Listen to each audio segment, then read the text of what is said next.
você que nos ouve daí, olá você que nos ouve de lá, anda cá que vamos começar o segundo episódio do podcast Entre Nós.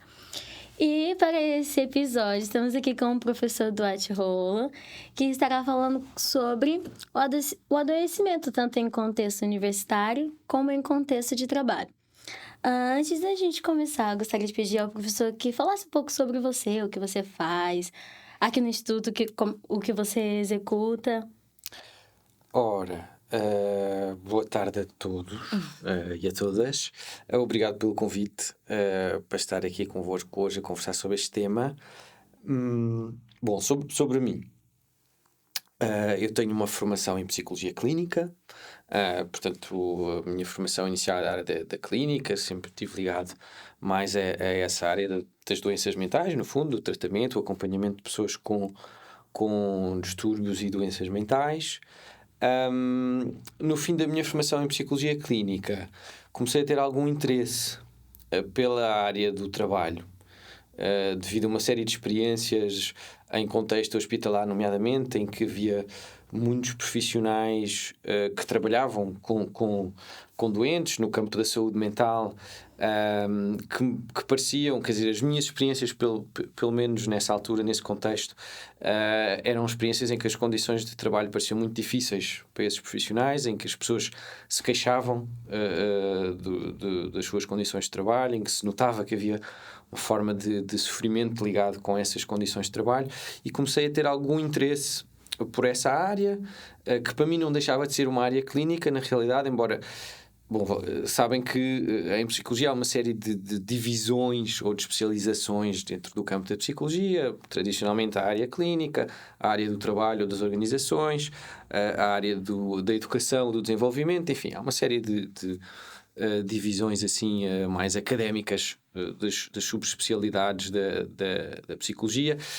Eu tinha interesse pela clínica, mas a questão do trabalho sempre me interessou e, portanto, acabei por me formar também nessa área, tirei um mestrado e fiz um doutoramento numa área que se chama Psicodinâmica do Trabalho. Se calhar eu falarei um bocadinho, porque é o que eu conheço melhor, é a minha área de estudo, que é uma espécie de psicologia clínica do trabalho, de certa forma. É um olhar clínico sobre as vivências de trabalho.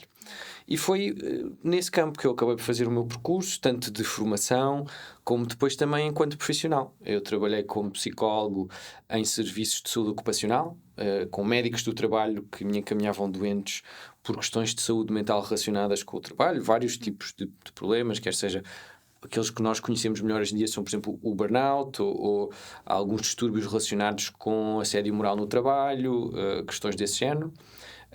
A minha prática foi nesse campo, sobretudo, enquanto psicólogo, nesse tipo de serviços, e também uma prática tanto de ensino na academia, de ensino e investigação na academia, mas também uma prática mais focada em intervenções em empresas, em administrações, nos locais de trabalho, com o objetivo de prevenção de sofrimento no trabalho e distúrbios psicológicos relacionados com o trabalho. Portanto, o meu percurso foi-se fazendo entre estas duas áreas, a área da clínica e a área do trabalho, e com vários tipos de exercícios profissionais também. Um exercício mais centrado no atendimento individual, e uma parte também dedicada ao ensino e à investigação e uma parte dedicada à intervenção nos locais de trabalho. E em relação a... Pronto, já falou muito sobre que é a relação do trabalho e que é a sua área, que é o seu foco de estudo e de trabalho também. Como é que você consegue explicar a forma como acontece o processo do adoecimento mental, tanto em contexto de trabalho ou até mesmo em contexto universitário? Bom, isso é uma questão complexa, não é? Eu vou tentar sintetizar ao máximo, mas podíamos ficar aqui muito tempo a falar disso. No fundo, existem, dito de forma um pouco sumária, várias abordagens ou várias formas de tentar explicar os processos de adoecimento em contexto laboral. Em contexto académico é um bocadinho diferente. Eu vou fazer um paralelo entre os dois, porque acho que há semelhanças entre a forma como podemos analisar aquilo que acontece em contexto laboral e aquilo que acontece em contexto académico, mas nem todas as abordagens partem deste princípio, não é? Okay. aquilo que nós temos mais, as abordagens mais conhecidas do ponto de vista da análise dos distúrbios psicológicos em contexto laboral, são as análises baseadas no conceito de stress. No fundo, a explicação para o processo do adoecimento vem de um desfazamento que pode ser caracterizado de várias formas entre aquilo que são as exigências do meio de trabalho e aquilo que são as capacidades do indivíduo. Okay. Há várias teorias diferentes, algumas vão insistir sobre, por exemplo, a falta de autonomia dos indivíduos como um fator de stress, ou a falta de reconhecimento. Vão insistir sobre aspectos mais organizacionais, elementos das organizações que fazem com que os indivíduos estejam sob uma forma de tensão psicológica que leva ao adoecimento. Outras abordagens vão insistir mais sobre as estratégias ou a falta de estratégias dos indivíduos para lidar com esses fatores de stress profissional, que são, no fundo, estudos sobre as estratégias de coping, que se chamam estratégias de coping, estratégias para lidar com o stress, não é? Portanto, algumas abordagens vão, no fundo, insistir num pendor mais individualista, colocando o ónus sobre o indivíduo, ou seja, o indivíduo adoece porque não encontra estratégias que lhe permitam lidar com os desafios, digamos, do seu ambiente profissional. Outras abordagens vão colocar mais enfoque sobre o peso dos fatores da organização, das condições da organização do trabalho. Portanto, esta é uma primeira divisão que se pode fazer. Para além das abordagens do stress, que acaba por ser um conceito, hoje em dia, já muito vago, porque é um conceito que foi sendo ampliado, alargado para abarcar cada vez mais situações, e que hoje em dia já é um conceito que é difícil nós utilizarmos por ser muito extenso, que já não permite distinguir de forma muito precisa ou muito rigorosa aquilo que está a acontecer em certas situações. O conceito de stress foi muito utilizado porque também pode ser é traduzível ou pode ser utilizado através de escalas e, portanto, pode dar asa medidas quantitativas. Há outras abordagens, com referência a outros modelos, que usam outros conceitos que o conceito de stress e que tentam explicar os processos de adoecimento de uma forma um bocadinho diferente. Embora haja parecenças, explicam-no a partir de uma análise um bocadinho diferente. Há uma série de abordagens numa tradição se calhar um bocadinho menos anglo-saxónica, que encontramos mais em alguns países europeus, que consideram que o principal fator de adoecimento está relacionado com os métodos de organização do trabalho. Ou seja, são o tipo de tarefas e o tipo de organizações nos quais os indivíduos estão inseridos que acabam por ter um fator patogénico, no fundo, um peso patogénico. Ou seja, quando as organizações nas quais os indivíduos estão inseridos não permitem realizar o trabalho da melhor forma, não permitem, por exemplo, fazer um trabalho com sentido, não permitem às pessoas fazer um trabalho de qualidade, por exemplo, porque lhes pedem para trabalhar rápido em detrimento da qualidade, ou seja, para fazer mais com menos meios e, portanto, o que implica reduzir os padrões de qualidade. Este é um dos exemplos clássicos que encontramos em muitos setores profissionais, não é? Ou quando impõem certas técnicas de avaliação, de controle, de padronização do trabalho, acabam por provocar formas de sofrimento que podem, a uma dada altura, dar aso ao aparecimento de doenças ou de patologias. E, portanto, isto assim dito muito rapidamente, é uma das formas que nós temos para entender, de uma certa forma, descrever os processos de adoecimento no trabalho. Contexto académico. É um contexto que, aparentemente, ou na maior parte das abordagens, é um contexto muito diferente das organizações de trabalho. Este é, pelo menos, o pressuposto de muitos autores. Considerar que aquilo que se passa nas universidades é bastante diferente daquilo que se passa numa empresa ou numa administração. Porquê? Porque os estudantes não estão a executar tarefas, não têm um vínculo laboral, no fundo, com a instituição que é a universidade. Estão numa missão de aprendizagem, não é? E, portanto, os tipos de relações são muito diferentes, as relações até de poder são diferentes do que numa empresa. Mas eu considero, pelo menos a partir do meu ponto de vista, que há uma possibilidade de nós olharmos para aquilo que se passa nas universidades como aquilo que se passa em certas organizações do trabalho. Ou seja, os estudantes, quer queiramos, quer não, estão inseridos dentro de uma organização do trabalho. Uma universidade é uma organização do trabalho que tem uma série de obrigações, uma série de tarefas a realizar, uma série de prescrições, uma série de métodos que são prescritos também aos estudantes.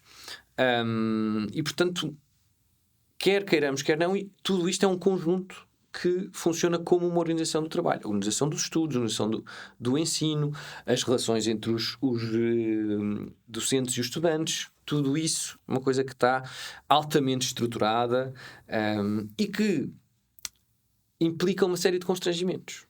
Como é que nós explicamos a deterioração da saúde mental dos estudantes hoje em dia? É relativamente simples, explicamos-lo a partir da deterioração da qualidade do ensino. Porque senão é muito difícil entender aquilo que se passou nos últimos... O que é muito curioso é que a questão da saúde mental dos estudantes acabou por revelar uma ligação que já existia, que era óbvia e que se tornou impossível de negar na altura da pandemia. Não é? Porquê é que se começou a falar da saúde mental dos estudantes nessa altura? Porque houve uma transformação radical das condições de ensino. Não é? Sim. Porque passámos para o ensino online, porque passámos para formas de aprendizagem e métodos de ensino que geram muito mais isolamento, muito mais solidão, em que há muito menos entreajuda, que depois foram-se desenvolvendo algumas formas de entreajuda espontaneamente entre estudantes, não é? Mas todo o episódio da pandemia foi uma transformação radical da forma de organização do ensino, que em muitos casos perdurou. Portanto, foi uma espécie de experiência ou de laboratório para introduzir uma série de métodos que hoje em dia se vão generalizar e se estão a generalizar em muitos sítios, e cuja o impacto principal é uma deterioração em larga escala das condições de ensino, que dificulta, obviamente, a tarefa dos estudantes. E, portanto, neste caso, eu acho que este foi um ótimo exemplo para nós percebermos que o que está em causa no adoecimento académico não são, por exemplo, as fragilidades dos estudantes. Porque também há esta ideia de que hoje em dia os estudantes são mais frágeis, por exemplo, têm menos capacidade de resistir a uma série de constrangimentos ou uma série de exigências, né? Ou todo o discurso sobre as gerações, que têm menos vontade de investir no ensino, têm menos resiliência, por exemplo. Isto é uma coisa que ouvimos bastante, não são suficientemente resilientes. Aquilo que mostra os episódios mais recentes, do meu ponto de vista, não é isto. É que se nós estamos hoje diante de um problema de saúde mental em meio académico que se tornou uma questão de saúde pública, é precisamente porque há uma ligação entre as condições de organização dos estudos e a saúde mental dos estudantes. Portanto, não é apenas uma questão de fragilidade individual ou de personalidade, ou de falta de resiliência, ou de falta de estratégias de coping, não é? É uma questão que tem a ver, em grande parte, com o isolamento no qual se encontram os estudantes hoje, devido também à competição académica, que agrava os comportamentos individualistas, aumenta as rivalidades, diminui as solidariedades, diminui a entreajuda. E esses seriam os adoecimentos mentais. Isto são fatores que contribuem para isso. Para adoecimentos mentais. O isolamento, por exemplo, ou a solidão, é um fator que está amplamente descrito em muitas áreas como sendo um fator agravante de problemas de saúde mental ou até uma causa. Não é? E, portanto, essa transformação é que vem, de uma certa forma, deteriorar ou criar condições para que apareçam depois doenças e distúrbios mais graves junto da comunidade académica dos estudantes. E é muito grave. Então, como é que podemos estar atentos a esses... Ou se tem sintomas, e como é que podemos estar atentos a esses sintomas que os alunos ou até mesmo os trabalhadores apresentam de adoecimento mentais? É assim, esta situação é um bocadinho paradoxal, porque por um lado,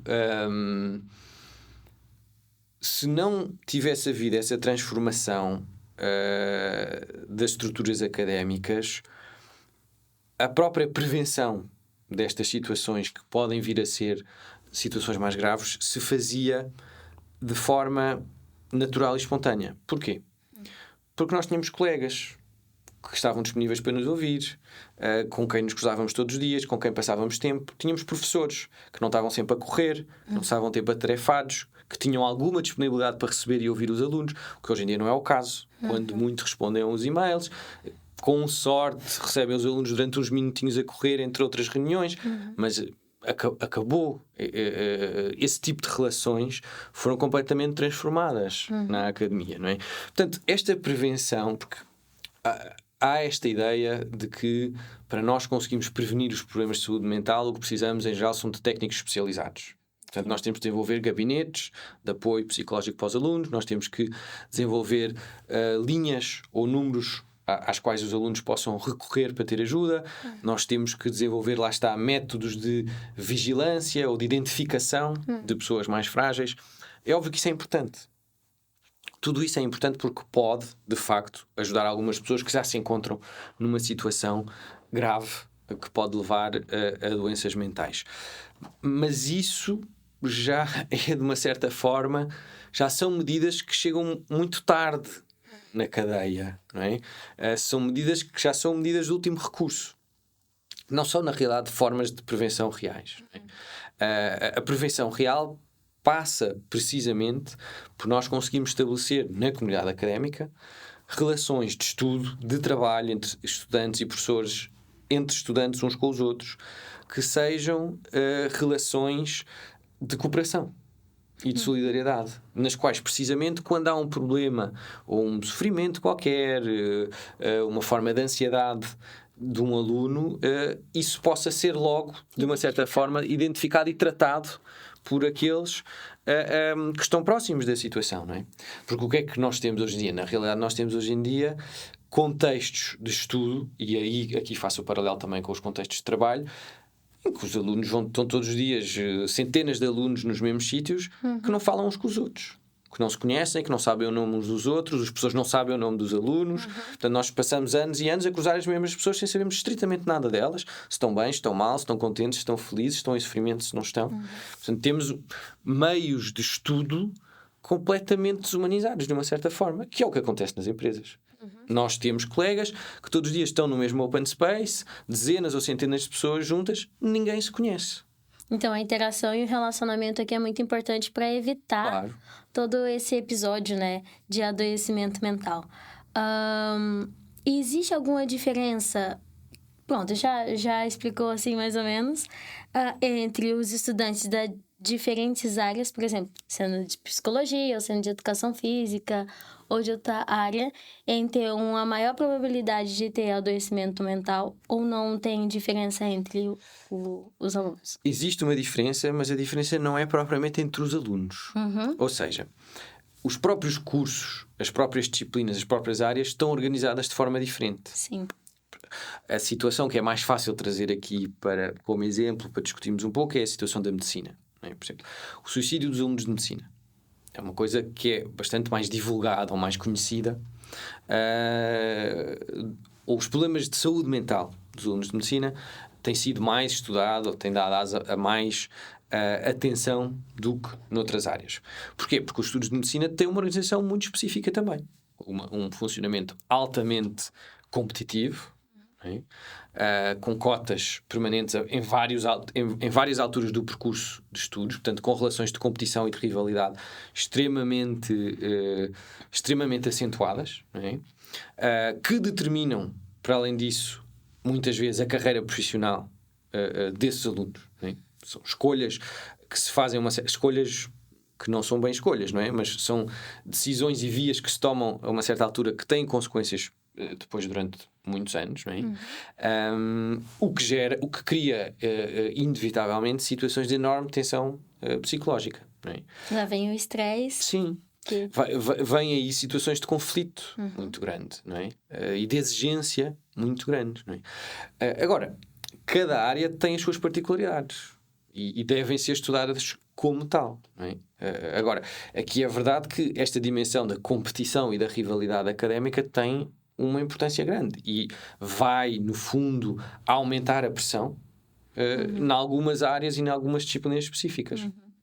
Ok, consigo compreender. Então, já consigo identificar aqui que às vezes existe da nossa parte um certo preconceito em achar que em alguns estudantes existe mais adoecimento mental do que em outros estudantes. Em todo o caso, é redutor nós pensarmos que esse é o fator determinante ou o único fator que vai explicar o adoecimento. Não é? Porque se nós formos a pensar uma coisa, a verdade é que todos nós somos diferentes, todos nós temos as nossas particularidades, todos nós temos as nossas fragilidades e vulnerabilidades, qualquer um de nós. Não é? E a maioria dos estudantes não adoece. Não é? Portanto, é preciso também ter isto em mente, não é? É que há uma grande proporção de pessoas que, independentemente do seu funcionamento, da sua personalidade, das suas vulnerabilidades, não adoece. Conseguem encontrar formas de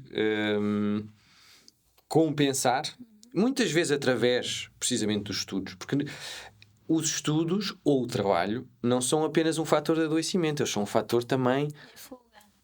Não de fuga, Não? de prazer e de construção de identidade. Ok. Ou seja, o trabalho, por exemplo, isto é facilmente demonstrável a partir dos estudos que são feitos, por exemplo, com populações de pessoas sem emprego, em que os problemas de saúde mental são muito mais elevados do que nas pessoas com emprego. O trabalho é um fator de proteção da saúde também. Em certas condições, o trabalho permite-nos lutar contra a doença mental. E, portanto, há muitas pessoas que estão em melhor saúde quando trabalham. Quando não trabalham, adoecem. Portanto, o que está aqui em causa é, de facto, a forma como este trabalho, ou os estudos, ou a organização dos estudos, está pensado e que tipo de constrangimentos específicos é que isso produz para os indivíduos. Não é? Portanto, é este elemento que é o fator determinante. E quais são os preconceitos mais comuns relacionados ao adoecimento mental que o professor já conseguiu identificar ao longo da sua vida como profissional dessa área? Bom, é difícil falar de preconceitos porque não são apenas preconceitos. Há uma série de teorias que defendem estas ideias. Não são apenas preconceitos, é também... Tudo isto é também o efeito das controvérsias e disputas científicas sobre esta questão, em que não estamos todos de acordo, não é? Em que há várias perspectivas. Mas, por exemplo, há uma coisa que eu posso adiantar com algum grau de certeza, é que no campo laboral, no estudo das doenças laborais, me parece hoje em dia inadequado considerar que a causa principal do adoecimento em contexto laboral são fragilidades, deficiências ou vulnerabilidades pessoais. O que é uma tese muito difundida. Não é? A ideia de que as pessoas que adoeceram foi porque não aguentaram, porque não tinham estofo, não eram suficientemente fortes, não eram suficientemente resilientes. Lá está mais este termo, mais uma vez, que acaba por ser utilizado hoje em dia em todo lado. Não é?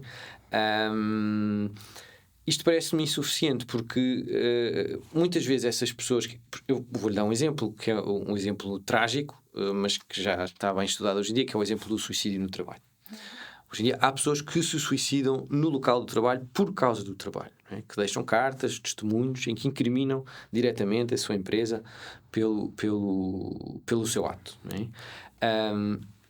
Uma das teses de senso comum mais difundidas é a ideia de que as pessoas que se suicidam eram frágeis. Suicidaram-se por questões pessoais. Não é? Tinham problemas pessoais, eram frágeis, não conseguiram lidar com isso, acabaram por não aguentar, digamos, e suicidaram-se. Esta argumentação tem uma série de limitações, porque se assim era, como é que essa pessoa trabalhou na mesma empresa durante 10, 15, 20, 30 anos sem nunca ter adoecido? Não só nunca adoeceu, como era um profissional exemplar, adorado por todos os colegas, muitas vezes premiado pelas chefias. Durante anos foi o melhor trabalhador, não é? Um trabalhador exemplar, louvado pela empresa pela sua dedicação, pelo seu empenho, e de repente, no momento em que de facto acontece algo dramático e que essa pessoa descompensa, passa a ser considerado como uma pessoa frágil. É o discurso que temos hoje em dia também um bocadinho sobre o burnout. A ideia de que as pessoas que entram em burnout foi porque não souberam controlar-se não souberam autolimitar-se, por exemplo, porque são demasiado perfeccionistas, demasiado idealistas, não é? Portanto, quando acontece a descompensação, quando há uma doença, de repente o ónus já é colocado sobre o indivíduo. Mas durante os anos anteriores, 10, 15, 20 anos, em que essa pessoa trabalhava na empresa com desempenho exemplar, nunca ninguém pensou em falar nesse perfeccionismo ou nesse idealismo como um problema. Só passa a ser um problema quando de facto a pessoa adoece, não é? Portanto, há aqui uma contradição que permite mostrar que o que está em causa no adoecimento não são esses traços de personalidade. São transformações na organização do trabalho que levaram a que a pessoa já não tivesse meios para conseguir realizar um trabalho de acordo com as suas ambições e com as suas expectativas, e que entrasse, portanto, numa situação de conflito, não só com a organização do trabalho, mas às vezes também consigo própria.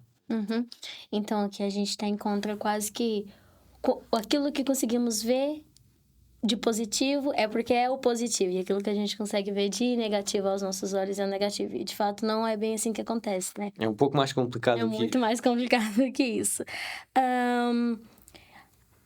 A longo prazo, quais são as consequências mais evidentes e mais dramáticas que uma pessoa pode enfrentar a nível de adoecimento mental? Bom, aqui nós podemos colocar essas consequências em 2 níveis, de uma certa forma. Há consequências muito diretas para os indivíduos, né?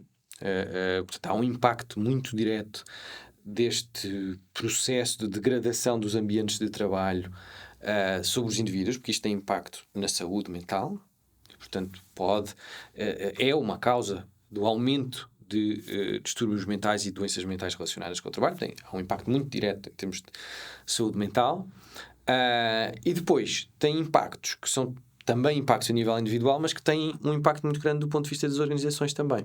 Porquê?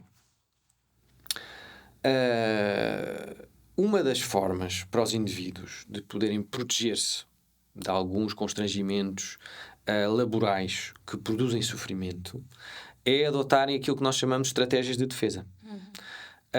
As estratégias de defesa podem ter várias consequências. Elas são necessárias, todos nós precisamos de estratégias de defesa, todos nós vivemos com estratégias de defesa, e elas são muito importantes para nós conseguirmos funcionar normalmente, para nós não ficarmos doentes, não é? Mas muitas vezes podem ter consequências do ponto de vista do funcionamento das organizações e das relações dentro das organizações. Porquê?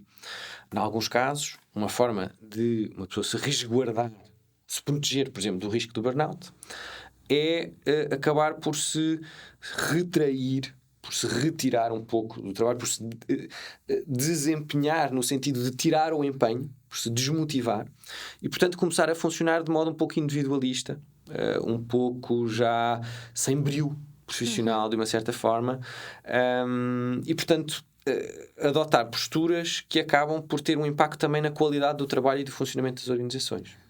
Uma das formas de nos protegermos pode ser, às vezes, nós adotarmos uma posição mais em retirarmos um bocadinho, reduzirmos os nossos esforços, por exemplo, não termos o mesmo empenho, não fazermos o mesmo tipo de sacrifícios de forma tão ativa pela organização. Esta é uma das consequências possíveis. Podem haver outras consequências. Há casos em que, por exemplo, isto vai aumentar as tensões dentro das equipas, não é? Uma forma de eu me proteger, às vezes, de alguns aspectos mais nocivos do trabalho é eu identificar um culpado. Não é? Portanto, eu arranjar um bode expiatório. E, portanto, a culpa do meu sofrimento no trabalho, a culpa da minha frustração, das dificuldades que eu tenho, é da minha chefia, ou daquele colega, ou de tal equipa, por exemplo. Portanto, vão, no seio das organizações, surgir estes conflitos entre pessoas e às vezes entre grupos, podem ser verdadeiras guerras tribais no seio das organizações, que têm consequências muito graves do ponto de vista da qualidade e às vezes até da segurança. Em certos setores profissionais, em que a segurança é uma questão-chave, não é? Há setores muito sensíveis deste ponto de vista, a aviação, a indústria petroquímica, quer dizer, todos os setores com riscos de catástrofes ambientais ou com risco de catástrofes com impacto sobre vidas humanas, a segurança é uma questão fundamental e assegurar a segurança é uma questão fundamental. Ora, se vocês numa área destas, tiverem trabalhadores que já não estão empenhados, que estão desmotivados, que estão desmoralizados e que ainda por cima estão em conflito uns com os outros, rapidamente surge uma série de problemas do ponto de vista do trabalho, da sua eficácia, da sua segurança, da sua qualidade, que são altamente problemáticos, por uma altura podem ter um impacto sobre todos nós, não é? Portanto, todo este processo tem impactos nos indivíduos, tem impactos no funcionamento das organizações, que depois acabam por ter um impacto também nos utentes. Porque se a qualidade de trabalho dos cuidadores nos hospitais, dos médicos e dos enfermeiros baixa, eu, utente, quando for ao hospital, vou ser pior tratado. Se as condições de trabalho dos professores nos liceus ou nas universidades pioram, se eu tenho professores que não estão motivados, que não estão empenhados, que estão insatisfeitos, o serviço que os utentes vão receber, que os alunos, os estudantes neste caso vão receber, será um serviço de pior qualidade. E nós vamos progressivamente assistindo a esta degradação. É quase um ciclo também. Os alunos também podem sentir esse impacto e também gerar esses conflitos a nível da saúde mental dos alunos. Não? Pois, mas para os alunos é complicado, não é? Porque eles... Imagina lá, eles estão a entrar neste sistema por esta porta e por esta via. Aquilo que eles vão ter como experiência é essa. E muitas vezes sem outro ponto de comparação, não é? Às vezes alguns têm a sorte de ter irmãos mais velhos, pais, primos que conheceram outras coisas e que lhes dão algumas referências para eles poderem ter um olhar crítico relativamente àquilo que estão a enfrentar e a receber quando acedem ao ensino superior, por exemplo. Mas grande parte dos alunos acabam por ser formados nessas instituições, não é? Tanto nessas instituições de ensino como depois nas instituições no mercado de trabalho. As primeiras experiências de trabalho que vão ter são experiências em que são considerados como indivíduos descartáveis, como mais um número, em que lhes vão pedir para fazer coisas que não têm sentido, em que lhes vão pedir para fazer coisas que muitas vezes prejudicam os utentes. Quer dizer, a experiência que eles têm, a formação que eles acabam por ter também no mercado de trabalho é altamente problemática, não é? Compreendo. E assim, a nível de conselho, qual conselho que o professor poderia dar aos alunos ou aos profissionais acerca de como manter esse equilíbrio entre a saúde mental e a sua execução no seu trabalho? É muito difícil dar conselhos nesta área, não é? Porque não há, no fundo, nenhuma receita milagrosa para resolver estas questões, não é? E, sobretudo, hoje em dia estamos num momento muito crítico e muito difícil desse ponto de vista, porque nós podemos considerar que houve uma altura em que nós podíamos, com alguma convicção, aconselhar os nossos filhos, os nossos alunos a esforçarem-se e a investirem na sua formação, a investirem no seu emprego, porque isso iria ter compensações. Eles iriam ser gratificados. A ideia de que, se trabalharem bem, se esforçarem, se forem dedicados, isso vai acabar por pagar. Hoje em dia estamos numa situação muito mais crítica desse ponto de vista, porque não temos muitas garantias, sobretudo em Portugal, não é? Que é um país que vive de uma economia de baixos salários, de taxa de exploração elevada, em que de facto a consideração pelos trabalhadores é muito, muito baixa, não é? Vivemos num país que pouco tem para oferecer à maior parte dos nossos jovens. Aquilo que oferece uma grande parte deles é a imigração, basicamente, não é? Portanto, a valorização do trabalho em Portugal é muito pouca, não é? Por um lado, não é? Portanto, é difícil nós encorajarmos os nossos jovens, os nossos estudantes a investirem nessa via, porque sabemos que aquilo que os espera no mercado de trabalho não oferece condições para que eles possam de facto realizar neste mundo laboral. Por outro lado, o trabalho é uma fonte de emancipação incrível e insubstituível. Para grande parte dentre nós, é através do trabalho que nós acabamos por nos realizar, que nós acabamos por nos construir, nos desenvolver, e o trabalho é para muitos de nós uma fonte de prazer, de gratificação insubstituível. Nós sentimos-nos melhor por aquilo que conseguimos fazer no nosso trabalho. Como é óbvio, se esse trabalho for devidamente reconhecido. Sim. Este elemento do reconhecimento é muito importante. Se nós formos devidamente reconhecidos pelos esforços que fazemos, isso tem um impacto enorme do ponto de vista do reforço da saúde mental e da construção da identidade. Portanto, estamos numa situação, uma espécie de encruzilhada. É que, por um lado, não há outro campo na sociedade em que provavelmente nós possamos esperar as mesmas gratificações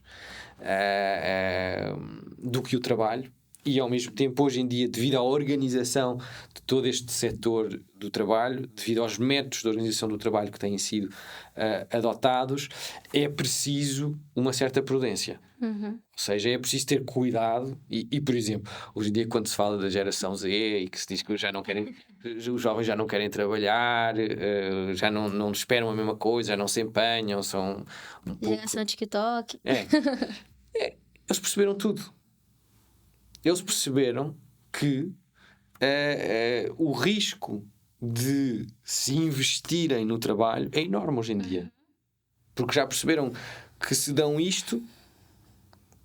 Quer dizer, as pessoas quando se empenham esperam uma retribuição. Ao mesmo nível. Ou a experiência que a maior parte dos jovens fazem hoje em dia é uma experiência de serem descartáveis. Sim. Portanto, porque é que eu vou sacrificar-me, muitas vezes, sendo que esses sacrifícios vão ter impacto na minha vida familiar, não é?